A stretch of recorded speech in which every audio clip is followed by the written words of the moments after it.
ನೋಡಿ, ಕೊಲೆಗೆ ಕೋಮು ಬಣ್ಣ ಬಾರದಂತೆ ಪ್ಲಾನ್ ಮಾಡಿಕೊಂಡಿದ್ದು ಈಗ ಬಹಿರಂಗ ಆಗ್ತಾ ಇದೆ. ಇಂತಹ ಒಂದು ಪ್ಲಾನ್ ಅನ್ನ ರೂಪಿಸಿದ್ದು ಇದೇ ಹಂತಕರು. ಇದಕ್ಕಾಗಿ ಇಬ್ಬರು ಹಿಂದೂ ಯುವಕರನ್ನ ಬಳಕೆ ಮಾಡಿಕೊಂಡಿದ್ದಾರೆ ಎನ್ನುವಂತಹ ವಿಚಾರ. ಸುಹಾಸ್ ಶೆಟ್ಟಿ ಹತ್ಯೆಯಲ್ಲಿ ಹಿಂದೂ ಯುವಕರಿದ್ದಾರೆ. ಆ ಹಿಂದೂ ಯುವಕರನ್ನ ಬಳಸಿಕೊಂಡು ಸಫ್ವಾನ್ ಪ್ಲಾನ್ ಮಾಡಿದ್ದ. ಚಿಕ್ಕಮಗಳೂರಿನ ಇಬ್ಬರು ಯುವಕರನ್ನ ಬಳಕೆ ಮಾಡಿಕೊಂಡಿರೋದು.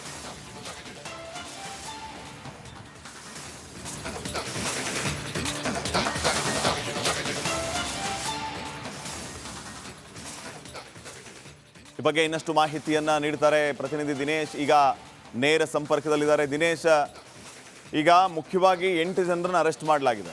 ಆ 8 ಜನರ ಪೈಕಿ ರಂಜಿತ್ ಮತ್ತು ನಾಗರಾಜ್ ವಿಚಾರವಾಗಿ ನಾನಾ ರೀತಿಯ ಟ್ವಿಸ್ಟ್ಗಳು.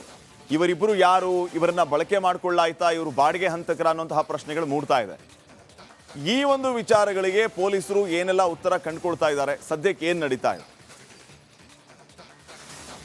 ಹೌದು ಶ್ರೀಪಾದ್, ಮಂಗಳೂರಿನಲ್ಲಿ ನಡೆದಂಥ ಸುಹಾಸ್ ಶೆಟ್ಟಿ ಕೊಲೆ ಪ್ರಕರಣಕ್ಕೆ ಸಂಬಂಧಿಸಿದಂತೆ ಬೇರೆ ಬೇರೆ ಆಯಾಮಗಳು ಕೂಡ ಸಿಗ್ತಾ ಇದೆ. ಸದ್ಯ ಹೋಮ್ ಮಿನಿಸ್ಟರ್ ಮತ್ತು ಕಮಿಷನರ್ ಪ್ರೆಸ್ ಮೀಟ್ ಮಾಡಿ ಒಂದಷ್ಟು ವಿಚಾರಗಳನ್ನು ಹಂಚಿಕೊಂಡಿರುವಂಥದ್ದು. ಮುಖ್ಯವಾಗಿ ಇಲ್ಲಿ ಗಮನಿಸಬೇಕಾದ್ದು ಏನಂದರೆ, ಒಂದು ಹತ್ಯೆಯ ಹಿಂದೆ 2 ಆಯಾಮಗಳು ಇರುವಂಥದ್ದು. ಸಫಾನ್ ಮತ್ತು ಫಾಜಿಲ್ನ ತಮ್ಮ ಏನು ಅಲ್ಲಿ ಆದಿಲ್ ಇದ್ದಾನೆ, ಇವರು 2 ಜನರಿಗೂ ಕೂಡ ಈ ಒಂದು ಕೊಲೆಯಲ್ಲಿ ಪ್ರಮುಖವಾಗಿ ಭಾಗಿಯಾಗಿರುವಂಥದ್ದು. ಅಂದರೆ ಸಫಾನಿಗೆ ಇಲ್ಲಿ ತನ್ನನ್ನು ಕೊಲ್ತಾರೆ, ಅಂದರೆ ಸುಹಾಸ್ ಶೆಟ್ಟಿ ತಂಡ ಏನಿದೆ ಅದು ಅವರು ಕೊಲ್ತಾರೆ ಅನ್ನುವಂತಹ ಜೀವ ಭಯ ಇದ್ರೆ, ಇತ್ತ ಆದಿಲ್ಗೆ ಏನಿದೆ ಆತನಿಗೆ ತನ್ನ ಅಣ್ಣನನ್ನು ಕೊಂದಂತಹ ಪ್ರತೀಕಾರದ ಸೇಡು ತೀರಿಸಿಕೊಳ್ಬೇಕಾಗಿತ್ತು. ಹೀಗಾಗಿ ಒಂದು ಹತ್ಯೆಯ ಹಿಂದೆ 2 ಆಯಾಮಗಳು ಇರುವಂಥದ್ದು.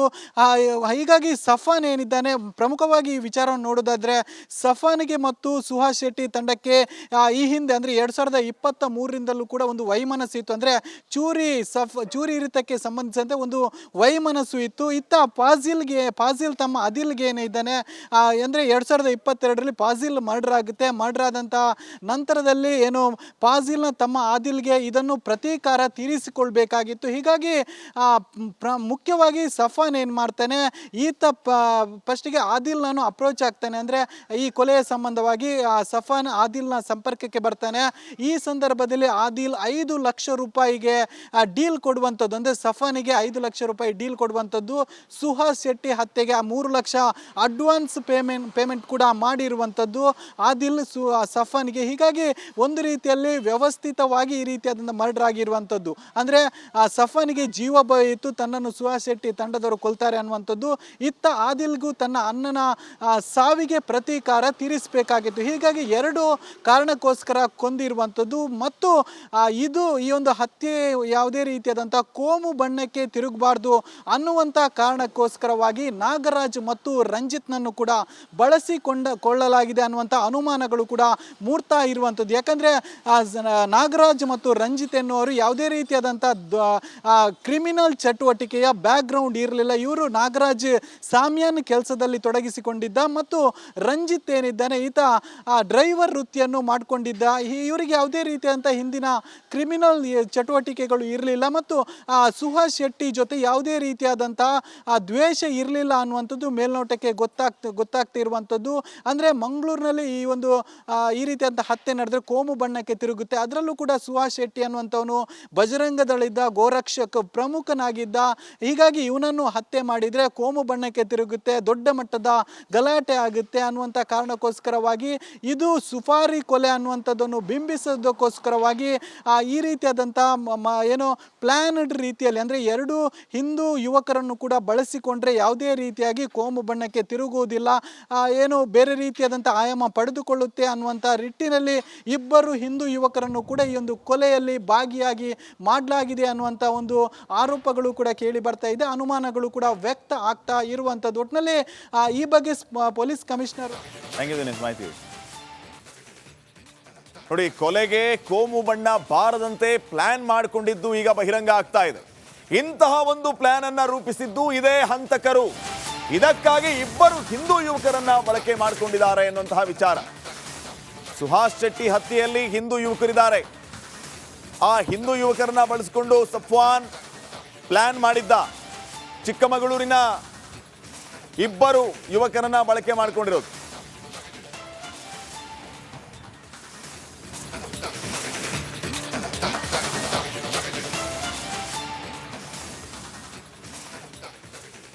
ಬಗ್ಗೆ ಇನ್ನಷ್ಟು ಮಾಹಿತಿಯನ್ನ ನೀಡ್ತಾರೆ ಪ್ರತಿನಿಧಿ ದಿನೇಶ್. ಈಗ ನೇರ ಸಂಪರ್ಕದಲ್ಲಿದ್ದಾರೆ. ದಿನೇಶ್, ಈಗ ಮುಖ್ಯವಾಗಿ 8 ಜನರನ್ನು ಅರೆಸ್ಟ್ ಮಾಡಲಾಗಿದೆ. ಆ 8 ಜನರ ಪೈಕಿ ರಂಜಿತ್ ಮತ್ತು ನಾಗರಾಜ್ ವಿಚಾರವಾಗಿ ನಾನಾ ರೀತಿಯ ಟ್ವಿಸ್ಟ್ಗಳು. ಇವರಿಬ್ಬರು ಯಾರು, ಇವರನ್ನ ಬಳಕೆ ಮಾಡಿಕೊಳ್ಳಾಯ್ತಾ, ಇವರು ಬಾಡಿಗೆ ಹಂತಕರ ಅನ್ನುವಂತಹ ಪ್ರಶ್ನೆಗಳು ಮೂಡ್ತಾ ಇದೆ. ಈ ಒಂದು ವಿಚಾರಗಳಿಗೆ ಪೊಲೀಸರು ಏನೆಲ್ಲ ಉತ್ತರ ಕಂಡುಕೊಳ್ತಾ ಇದ್ದಾರೆ, ಸದ್ಯಕ್ಕೆ ಏನು ನಡೀತಾ ಇದೆ?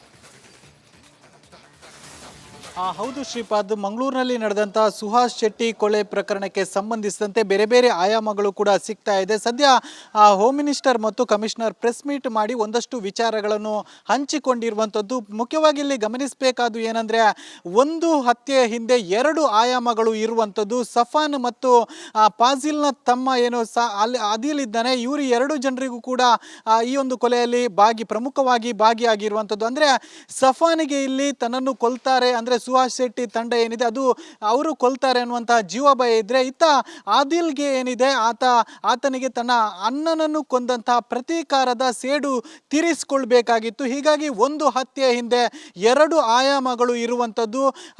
ಹೀಗಾಗಿ ಸಫಾನ್ ಏನಿದ್ದಾನೆ, ಪ್ರಮುಖವಾಗಿ ಈ ವಿಚಾರವನ್ನು ನೋಡೋದಾದ್ರೆ ಸಫಾನ್ಗೆ ಮತ್ತು ಸುಹಾಸ್ ಶೆಟ್ಟಿ ತಂಡಕ್ಕೆ ಈ ಹಿಂದೆ ಅಂದರೆ 2023ರಿಂದಲೂ ಕೂಡ ಒಂದು ವೈಮನಸ್ಸು ಇತ್ತು. ಅಂದರೆ ಚೂರಿ ಇರಿತಕ್ಕೆ ಸಂಬಂಧಿಸಿದಂತೆ ಒಂದು ವೈಮನಸ್ಸು ಇತ್ತು. ಇತ್ತ ಫಾಜಿಲ್ ತಮ್ಮ ಆದಿಲ್ಗೆ ಏನಿದ್ದಾನೆ, ಅಂದರೆ 2022ರಲ್ಲಿ ಫಾಜಿಲ್ ಮರ್ಡರ್ ಆಗುತ್ತೆ. ಮರ್ಡರ್ ಆದಂಥ ನಂತರದಲ್ಲಿ ಏನು ಫಾಜಿಲ್ನ ತಮ್ಮ ಆದಿಲ್ಗೆ ಇದನ್ನು ಪ್ರತೀಕಾರ ತೀರಿಸಿಕೊಳ್ಬೇಕಾಗಿತ್ತು. ಹೀಗಾಗಿ ಮುಖ್ಯವಾಗಿ ಸಫಾನ್ ಏನು ಮಾಡ್ತಾನೆ, ಈತ ಫಸ್ಟಿಗೆ ಆದಿಲ್ ನಾನು ಅಪ್ರೋಚ್ ಆಗ್ತಾನೆ, ಅಂದರೆ ಈ ಕೊಲೆಯ ಸಂಬಂಧವಾಗಿ ಸಫಾನ್ ಆದಿಲ್ನ ಸಂಪರ್ಕಕ್ಕೆ ಬರ್ತಾನೆ. ಈ ಸಂದರ್ಭದಲ್ಲಿ ಆದಿಲ್ 5 ಲಕ್ಷ ರೂಪಾಯಿಗೆ ಡೀಲ್ ಕೊಡುವಂಥದ್ದು, ಅಂದರೆ ಸಫಾನಿಗೆ 5 ಲಕ್ಷ ರೂಪಾಯಿ ಡೀಲ್ ಕೊಡುವಂಥದ್ದು. ಸುಹಾಸ್ ಶೆಟ್ಟಿ ಹತ್ಯೆಗೆ 3 ಲಕ್ಷ ಅಡ್ವಾನ್ಸ್ ಪೇಮೆಂಟ್ ಕೂಡ ಮಾಡಿರುವಂಥದ್ದು ಆದಿಲ್ ಸಫಾನ್ಗೆ. ಹೀಗಾಗಿ ಒಂದು ರೀತಿಯಲ್ಲಿ ವ್ಯವಸ್ಥಿತವಾಗಿ ಈ ರೀತಿಯಾದಂಥ ಮರ್ಡರ್ ಆಗಿರುವಂಥದ್ದು. ಅಂದರೆ ಸಫಾನಿಗೆ ಜೀವ ಭಯ ಇತ್ತು, ತನ್ನನ್ನು ಸುಹಾಸ್ ಶೆಟ್ಟಿ ತಂಡದವರು ಕೊಲ್ತಾರೆ ಅನ್ನುವಂಥದ್ದು.